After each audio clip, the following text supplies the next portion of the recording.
In September 1993, Yitzhak Rabin and Yasser Arafat, also known as Abu Ammar, shook hands on the White House lawn.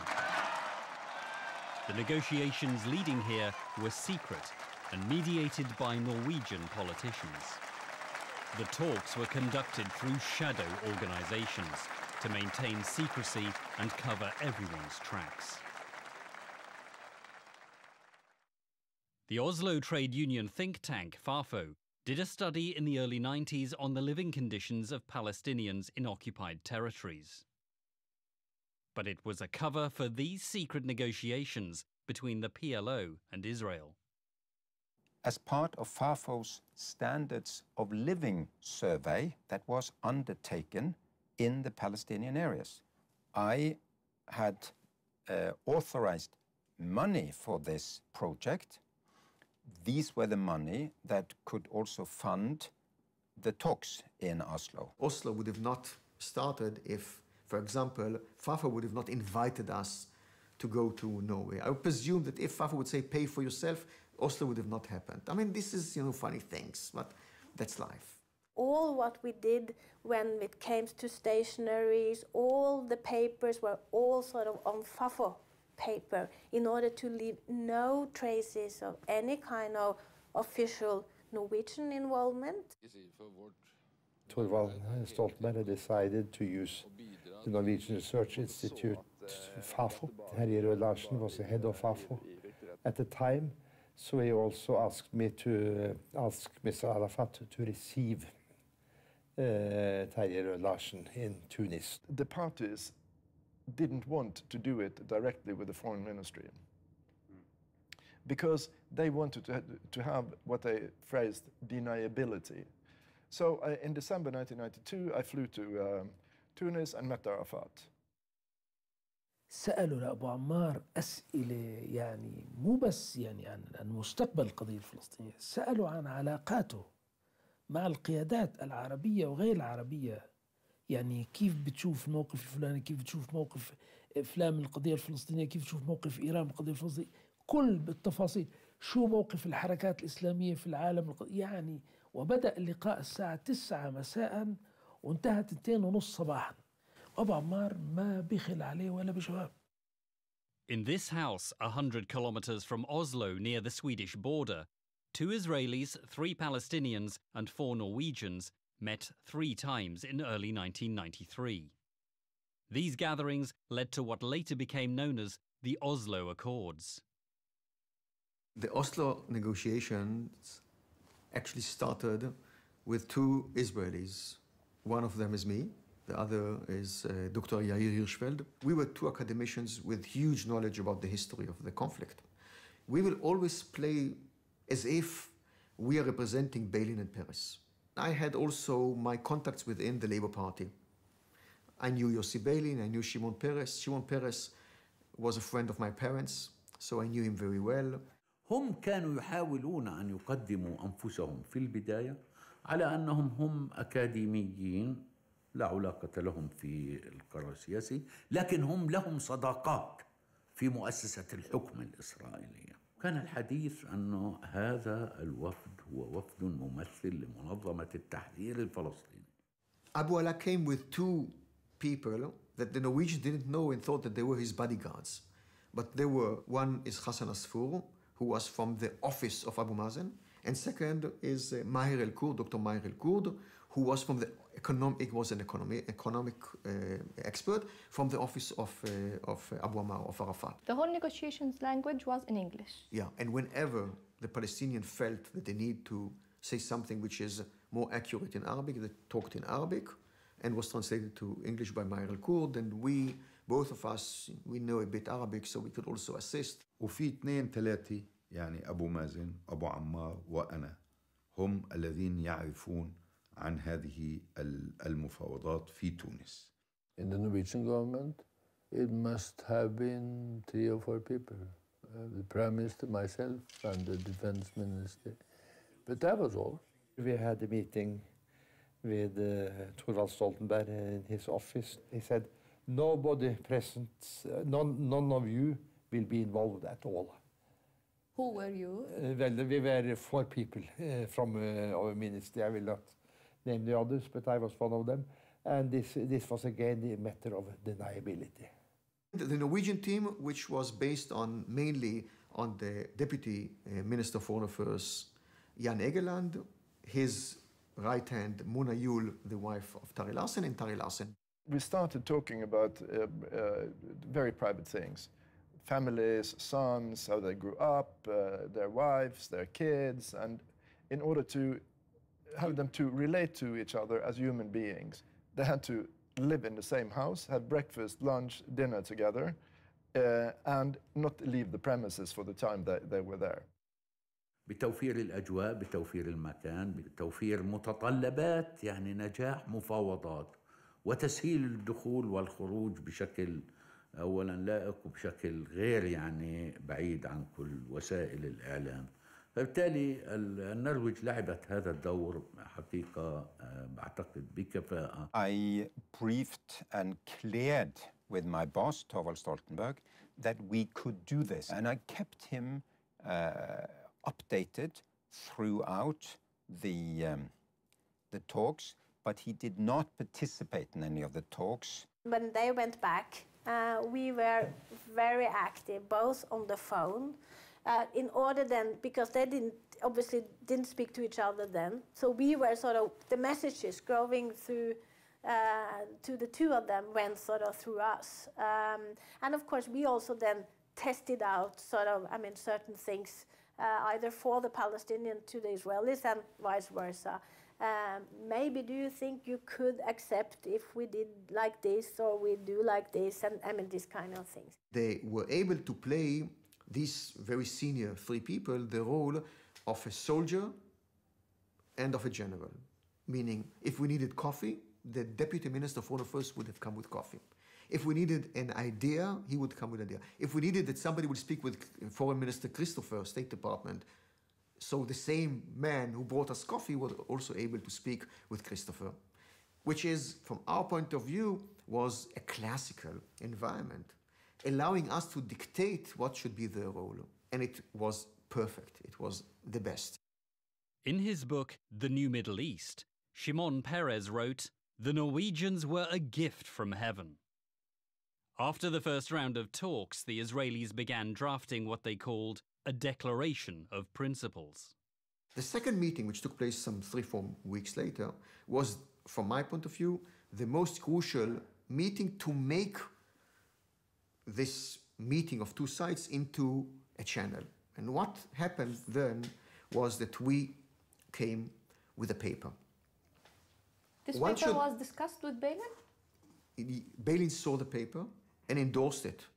The logic of Oslo is that you started with the easiest and then you postponed the most difficult, hoping that the parties would find a way as they walked that road to resolve the more difficult issues. All the difficult questions, security, Jerusalem, Palestinian refugees, borders, you name it, all of them were taken out. And they should not be discussed. قيل في حينها وهذه تم المناقشة يعني بعمق حولها إنه هذه القضايا طرحها سوف لن يترك مجالا للتوافق. What should then be discussed? It was self-rule for the Palestinians in Gaza and in the small city of Jericho. And it was self-rule on certain, I think, 5 specific areas as education, tourism, health, and so on. فعلا هذا ما قلنا إنه إذا هذا هو اللي بدكم إياه إذا أنتم بدكم تبقوا على الاحتلال وتغيروا الشكل الفاقع إنه كمحتل إلى دور إنه في يعني موجودين فلسطينيين يديروا شؤونهم الداخلية تحت سيادة هذا الاحتلال يعني طبعا يعني هذا حقيقة ما كانوا يفاوضوا على أساسه. We are ready to let the Palestinians run their own life in their own environment, have a self-government. To solve in Oslo the problems that we had in the negotiations in Washington, which led us to nowhere. My counterpart, Yossi Balin, whom I kept contact with, saw that enormous progress was made in the talks with Abu Allah, who was a real leader on the PLO side and would not have made his concessions without Yasser Arafat knowing and clearing it. Abu Mazen was also involved throughout. The talks continued in Sarpsborg near Oslo, 2 days a month. Meanwhile, the official public negotiations in Washington, D.C. came to an abrupt halt when Israel expelled 400 Palestinians to Marj al-Zuhur in southern Lebanon. كان أبو عمار يعني يطلب منا دائما أنه نذهب لمصر لوضع المصريين، وخاصة دكتور أسامة البازي اللي كان مستشار لرئيس مبارك أيامها. El-Baz sent word to Tel Aviv that Arafat approved Israel's first proposal that the PLO could have a foothold in the Gaza Strip and Jericho. Specifically, the message related to the peace process. I will not go beyond that. What we reached in the first 4 months was a document which we call the Sarpsborg document, which was, from our point of view, a pre-negotiation document. We never thought that this document could be signed. The Palestinians thought that maybe. I asked the American embassy in Oslo to fix me up with a secure line to State Department. So I went up there and had updated them 2-3 times on progress towards the Sarpsborg, the initial draft agreement. That was February 1993. It was February and March and April where we did these things. And Thorvald Stoltenberg even gave the original draft, first version of the Oslo Agreement, if you like, to Warren Christopher.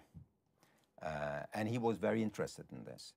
Hello, how are you? U.S. Secretary of State Warren Christopher was monitoring both the secret Oslo and the official Washington negotiations. The Israelis decided after 18 months that the Washington talks were not going to reach agreement. The United States is prepared, along with our co-sponsors of the Russian government, to play our role as partners in this process, to assist in any way we can the parties to move these negotiations forward. We are always for anything that would make life easier, provided security and calm are sustained. You don't know how frustrated we are. We came here with strong nerves, to show our intention about peace, but certainly we cannot bear the responsibility of continuing with the peace process that's not promising anything. كان هناك إصرار على التمسك بالموقف الصارم الفلسطيني، وطبعا لم يكن أحد يعرف أن هناك مفاوضات أخرى تجري. Nobody knew anything about the channel, and whenever there was some knowledge, we immediately, jointly were able to quiet it. We were, of course, criticized for this secrecy. But without the secrecy, it would not have worked at all. The Norwegian Prime Minister announcing the departure of her Foreign Minister, about to begin a new role as UN peacemaker. I have many friends in former Yugoslavia. I hope that I shall be able to contribute to a peaceful solution. I didn't really want to go to Balkan. And that was because I would like to see the Oslo process through, because I was then very optimistic. Stoltenberg's successor as foreign minister was his brother-in-law, former defense minister Johan Jürgen Holst. Holst had been a strong supporter of Israel since the early 70s. Johan Jürgen Holst was very keen. He asked for us to do whatever we could to make progress. He had already had signals from Terje Rød-Larsen and Mona Juul, who of course knew him well through Marianne Heiberg, his wife, who worked at FAFO. He knew enough And I briefly informed him, but I was also sending him messages when he asked, and he did some in the beginning. I sent it from Balkan to him, but he was by and large informed. This channel was upgraded in May. That was after Mr. Holst had become Minister of Foreign Affairs. The Israelis also introduced a new face at the Oslo talks. Their general manager at the Foreign Ministry, Uri Savir. When Foreign Minister Peres asked me to look at this document and then potentially participate in this channel, I was very glad. I think that something good had happened to the PLO. They finally began to see that the armed struggle will lead them nowhere. That actually their biggest enemy is their biggest ally and partner, Israel. They met for the first time up at a sort of small cottage up at Holmenkollen, which is the famous ski jump and the ski area in, just right outside Oslo. Abollah slept at Holmenkollen Park Hotel, which is a hotel next door. And Uri Savir, where did he stay? I think he stayed in our flat that night. That's right, yeah. I'm a big believer in secret negotiations. So at the end, the public knows the outcome and not the intermediary concessions. And therefore, we knew we had about 2-3 months. And in 3 months, we did it.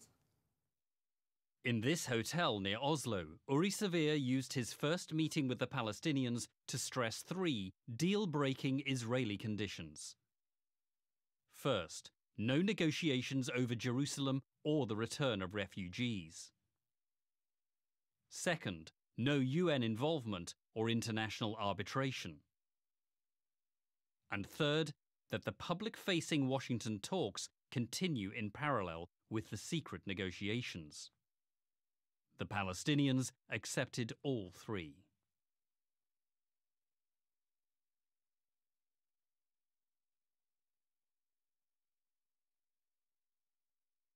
بدأ سفير مرة أخرى يعصر في الجانب الفلسطيني ويحصل على مجموعة جديدة من التنازلات. وعندما انتهى قالوا لهم ولكن احنا من خارجية وهدول الخارجية يتبعوا لشمعون بيرس، لازم نجيب حد الآن من مكتب رابين، فأرسلوا أشرس المفاوضين وهو شموئيل زينجر.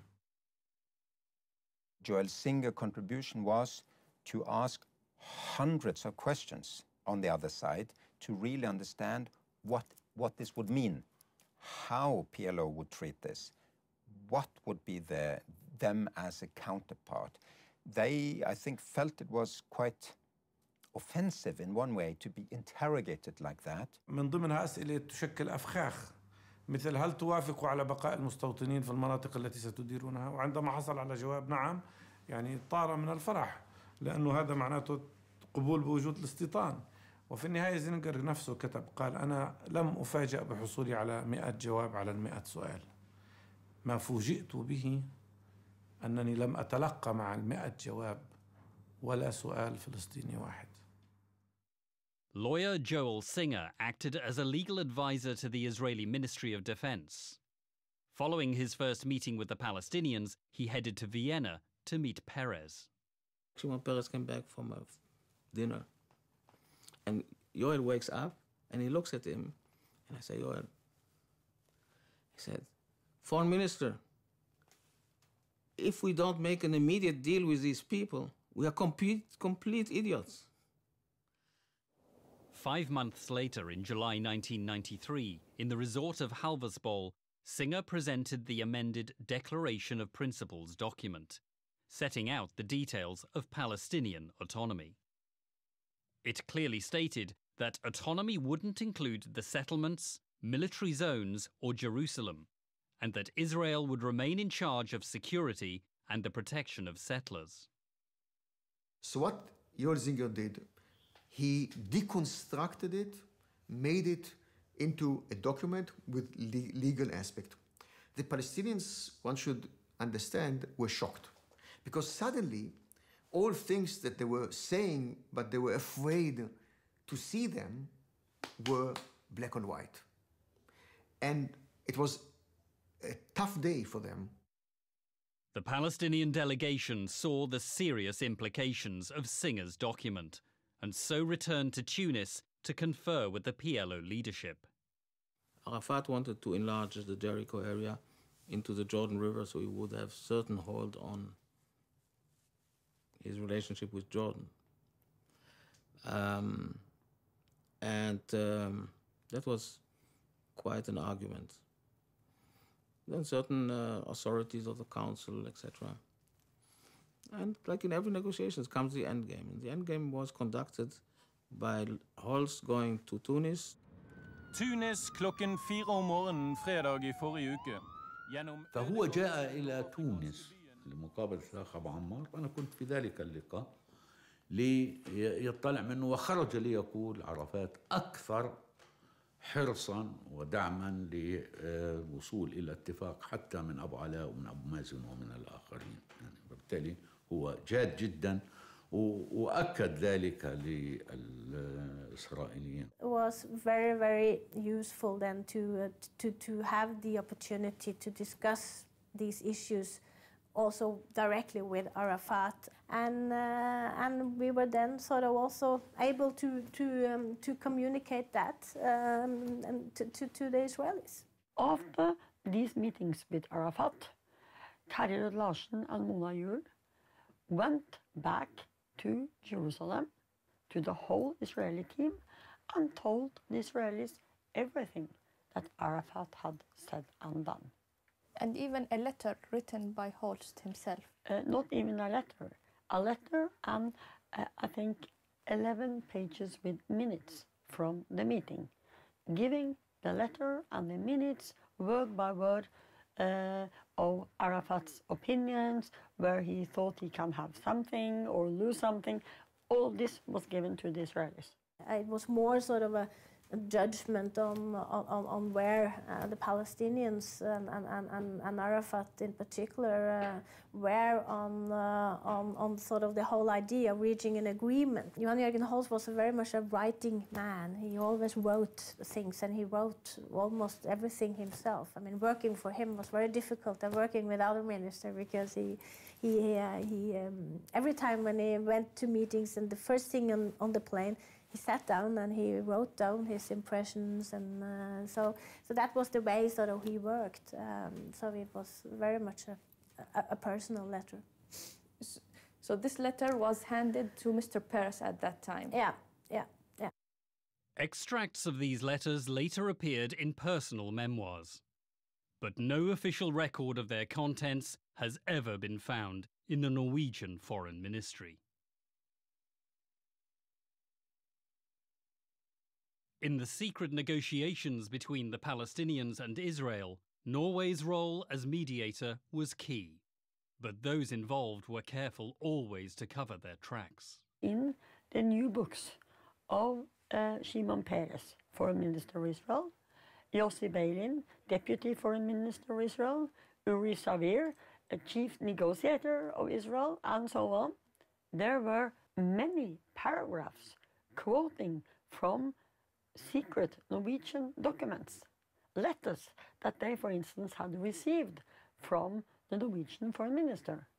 But still, in the Norwegian Ministry of Foreign Affairs, no copies, nothing. From the period of 20th of January, when it started, until the end of August, it was nothing. It was no documents, no memos, just nothing from what had actually been going on in this secret Oslo project.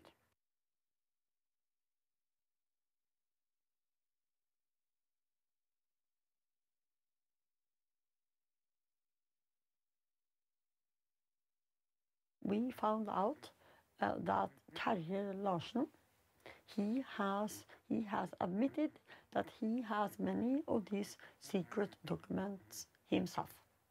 And he refuses to give them back to the Norwegian state.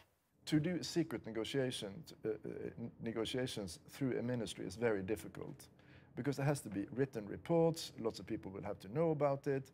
If you do it with a research institute, you can have just a tiny little group of people, and there's no duty to report in writing. So, and this is also how the secrecy was kept.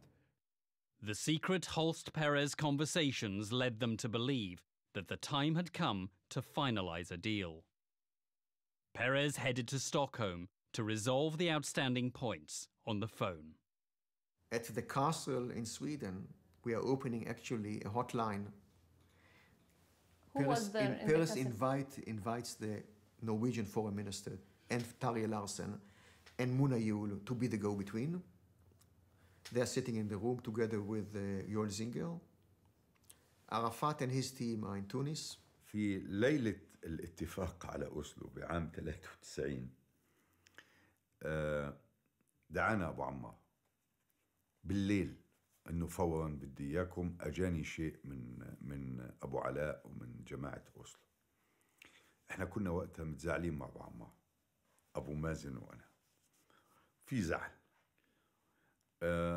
كان موارد المنظمة أصبحت شحيحة، فأبو عمار وقف الصرف على كل شيء بما في ذلك يعني أجارات بيوتنا وتليفوناتنا. نسينا كل الخلاف وذهبنا لعنده. من كان حاضرا في تونس؟ كنا حاضرين في اللقاء هذاك 4 أو 5. أبو عمار، أبو مازن، أبو علاء، حسن عصفور، كان في شخص لبناني مقرب لنا محسن إبراهيم كان قاعد مشارك. فأبو عمار كان يحكي مع هولست. Holst was talking to Yasser Arafat. And Perez could hear on the phone for the first time Arafat and his people. And they solved 6 out of 7 issues. All the outstanding issues from the 6 rounds of secret negotiations in June and July in Norway were resolved in this 7-hour phone call between Stockholm and Tunis. In his book, Mahmoud Abbas later recalled, "A 7-hour phone call ended the conflict of the 20th century. The Palestinian people took their first steps towards freedom and emancipation.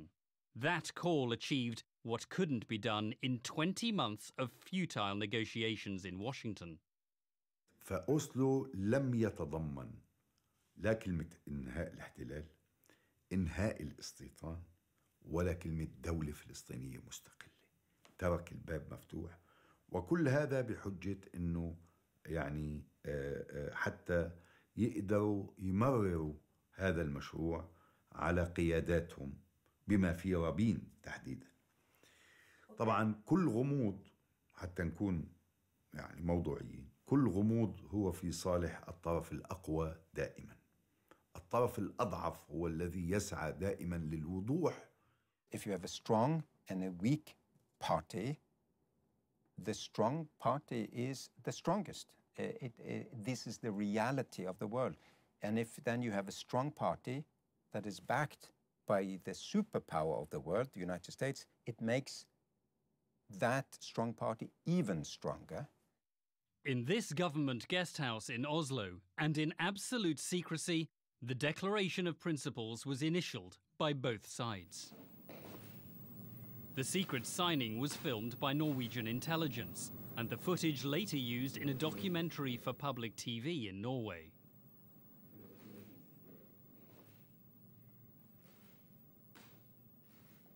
Abu Allah being much more emotional than we had thought. I mean, he felt this was astronomic in a way, that he would be greeted by one of the leaders of official Israel. Utenriksråd Avi Gil, sammen med Uri Savir, forhandlingsleder og departementsråd i UD. Perez juridiske rådgiver Joel Singer, delegasjonsmedlemmet Jair Hirschfeldt og professor Ron Pundik. Seremonien bevåkes av Holsts hustru Marianne Heiberg. After midnight, the negotiators come to the government guest house, and then Shimon Peres is a witness as the official initialing happens, with Uri Savir and Abu Allah signing this. Johan Jørgen Holst, Mona, Terje and I stand there behind them.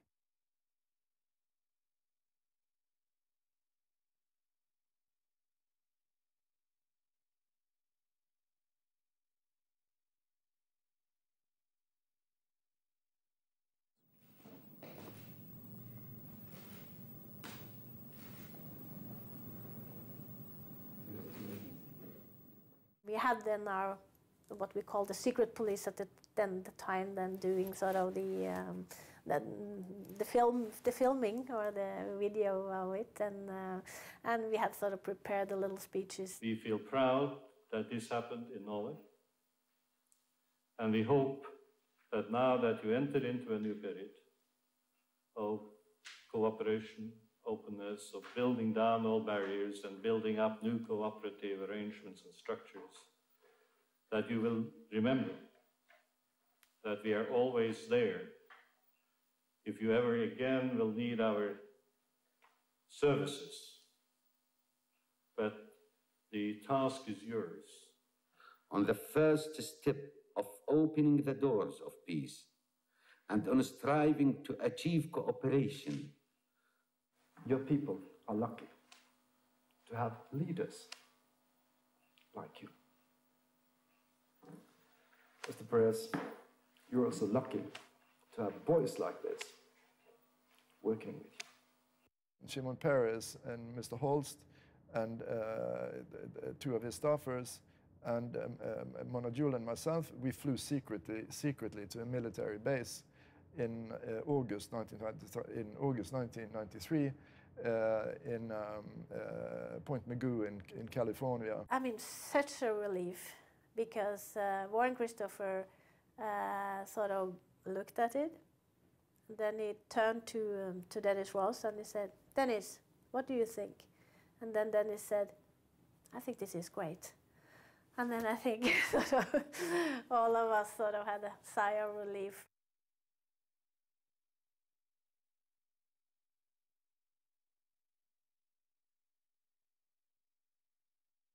The Declaration of Principles said that the goal of the Israeli-Palestinian negotiations was to establish a Palestinian authority for a transitional period of up to 5 years. It would begin with the Israeli withdrawal from the Gaza Strip and Jericho, and Israeli forces were to be redeployed outside the populated areas. The final negotiations were to start in year 3.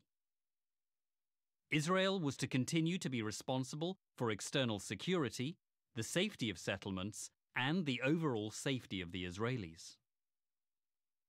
حين فضح الأمر يعني زي صبيتي مي باردة على الوفد المفاوض ولا سيما المرحوم حيدر عبد الشافي. Haider Abdeshafi asked the Palestinian negotiating team's legal advisor in Washington, Francis Boyle, to assess the declaration wording published in the newspapers. Boyle replied that it was the same declaration of principles that they'd rejected in Washington. "It's a limited autonomy of the inhabitants," he said, "without any control over the land." Abdeshafi sent Boyle's comments to Arafat, but he never received a reply. This is a mixture of previous self-rule agreements that the Palestinian leadership in the occupied territories always refused signing. And I think Edward Said said it in a couple of articles that he wrote in Arabic and English before the signing took place. And I think he was deeply shocked having read the Declaration of Principles. In these articles, Edward Said wrote that the PLO had reduced itself from a national liberation movement to a small municipality. It was what he called the decay of the PLO leadership against the cunning of Israel. كل الذي صار باختصار شديد إنه الحاكم العسكري الإسرائيلي نقل صلاحيات الإدارة المدنية إلى الحكم الذاتي الفلسطيني. بدل ما أنا أخاطب إسرائيلي على شباك الإدارة، أنا أخاطب فلسطيني، والفلسطيني يشكل حلقة وصل بيني وبين الإسرائيلي. اتفاق أوسلو كان أكبر فكرة عبقرية في تاريخ إسرائيل، لأنه ضمن استمرار الاحتلال دون أن تدفع إسرائيل تكاليف الاحتلال. After the news of the secret Oslo negotiations had been leaked, it was inevitable that the two sides would bring things into the public arena. Israel started to use the Norwegians to demand further concessions. بعثوا صيغة هي صيغة غير عادلة وغير متوازنة إنه إحنا بنعترف بإسرائيل، بس إسرائيل بتعترفش بفلسطين كدولة، بتعترف بالمنظمة كممثل للشعب الفلسطيني. To complete the mutual recognition, Israel stipulated that the PLO not only renounce terrorism, but also commit to prevent all forms of violence and terrorism. And it encouraged the Palestinians to have a normal relationship with Israel from now on. Arafat agreed, and Holst flew to Tunis to witness Arafat signing these letters.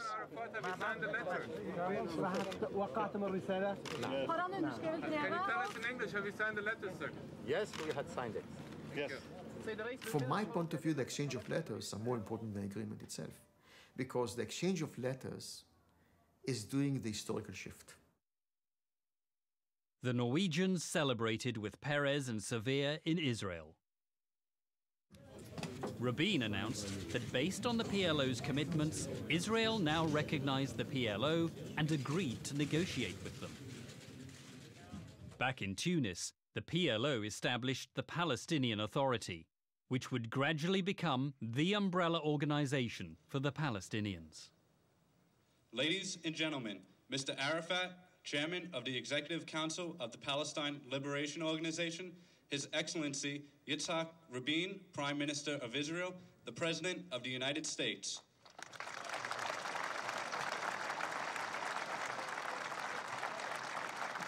بفضل تأييد المجتمع الدولي، وأخص هنا بالذكر حكومة الولايات المتحدة الأمريكية التي يقع على عاتقها الاستمرار في لعب دور فعال ومميز في المرحلة القادمة من أجل استكمال هذا الإنجاز العظيم. احنا كنا يعني الإدارة الأمريكية لم تكن تتعامل معنا إطلاقا. بعد هذا الاتفاق بدأت تتعامل والغرب كله بدأ يتعامل. The doors are opening for Yasser Arafat at the US State Department, champagne and laughter, swapping autographs with the Israelis and handshakes with Secretary of State Christopher. They understood that if they have an agreement with Israel, it will bring them closer to Washington. And we understood that if you make an agreement, it can be gradual, and it will open up relations to the Arab world. We'll have better relations with Egypt, with Jordan. It was a strategic deal. We were accepted by the world. Relations between us and Arab world moved dramatically. Interest officers, embassies, etc., etc. This immediately allowed the Jordanians to enter into serious negotiation with Israel, leading a year later into a peace agreement between us and Jordan. We were accepted with the Palestinians to all sorts of forums and forums that we were not accepted before. Huge investments came to Israel. Mega companies, Intel, Chinese, Japanese, everybody came. Johan Jürgen Holst died 4 months later. Johan Holst and Norway played an essential part in helping to turn the Middle East from a cauldron of hostility into a cradle of hope. Later in 1994, Arafat, Peres and Rabin were all awarded the Nobel Peace Prize in Oslo. Muna Yul was moved to the Norwegian embassy in Israel and her husband, Tarjei Rod-Larsen, to the UN working for the Palestinians. Responsibility for monitoring the terms of Oslo therefore now passed to the Israeli army. Not only we were not invited to negotiate, but I would say that also our advice at that time was just evaporating somewhere. Even Yossi Beilin was a bit pushed aside. Not only us. It was given more to the military, more to the army, more to the security services. The military leadership of Israel was for the first time exposed to Palestinians in negotiations. يعني ببساطة التنسيق الأمني أن يصبح الفلسطيني وكيلا أمنيا لإسرائيل. وهذا النص واضح أنه على السلطة الفلسطينية أن تلاحق الإرهاب والإرهابيين. وأيضا لا تسائل العملاء والجواسيس، ممنوع مساءلتهم أو طردهم من وظائفهم أو ما شابه ذلك. اللي علينا عملناه، اعتراف متبادل وعملناه، وتنسيق أمني عملناه، كل التزاماتنا طبقناها. هو اللي عليه أنه يعمل، هو المحتل. الطموح كان أن نصل إلى اتفاق ينهي الاحتلال، ويعيد الحقوق الوطنية الفلسطينية للشعب الفلسطيني. إذا لم يتحقق ذلك بلا شك أنه هذا إخفاق. Mr. Yasser Arafat, he gave too many concessions too easily. People got used to him giving up. By the end, they had nothing more to give, and they expected him to give more.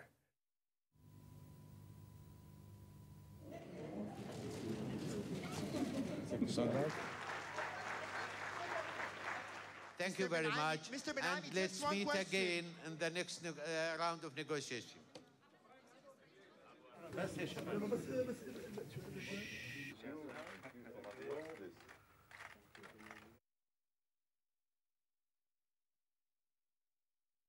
אם נקבל ערובה זו לפירוז ולסידורי ביטחון הדרושים לישראל, ואם הפלסטינים יכירו בישראל כמדינת העם היהודי, נהיה מוכנים בהסדר שלום אמיתי להגיע לפתרון של מדינה פלסטינית מפורזת לצד המדינה היהודית. انظر الآن نتنياهو حتى الآن استعمل اصطلاح دولة فلسطينية عدة مرات، دائما بقول دولة فلسطينية منزوعة السلاح.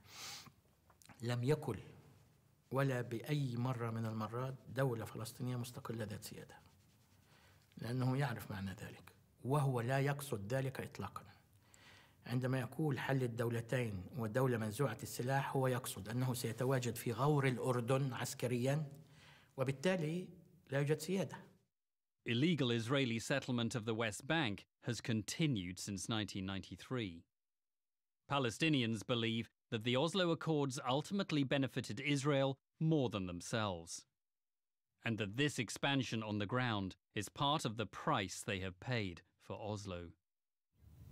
Dror Etkes is an Israeli expert on the settlements, and he tracks their development. The West Bank constitutes 1/5 the area of historic Palestine. Today, more than 300,000 Israeli settlers live in the West Bank, not counting the 200,000 in East Jerusalem. The Oslo Agreement is actually the best thing which happened to the Israeli settlers and the Israeli settlement enterprise, because it's created exactly the basic conditions which this kind of project can bloom in. While the Palestinian population was supposedly taken care of by the PA, and there was supposedly some kind of a peace process conducted between the PLO and Israel, 60% of the West Bank remain open for Israeli development. This is exactly what you see here. It's a period which Israel had intensively and effectively used in order to over triple the number of Israeli settlers in the West Bank and to change completely, irreversibly, the West Bank landscape. Another good example is, of course, the bypass system, which is just under us. This whole bypass system was created after Oslo. There were the years between 1993 and 2000, which the Israeli population growth in the West Bank reached the fastest pace of growth ever. It was these years that almost the entire bypass system in the West Bank, the parallel road system, the parallel water system, the parallel electricity system, was built in the West Bank. They actually hardly have to see any Arabs today in their commuting, on a daily commuting between the settlement and Jerusalem. One cannot underestimate how important the bypass system was for the development of this all suburban reality which was created in the West Bank. And the bypass system, effective, modern, efficient transportation infrastructure, is a precondition for the development of this kind of communities. في فرق بين استيطان يجري ضدك وتكافحي ضده، وبين استيطان يجري ضدك وأنت جالسة معهم على طاولة المفاوضات تعطيهم الغطاء. Jews should have the right to enter Israel and to become citizens. This is my view as a Zionist.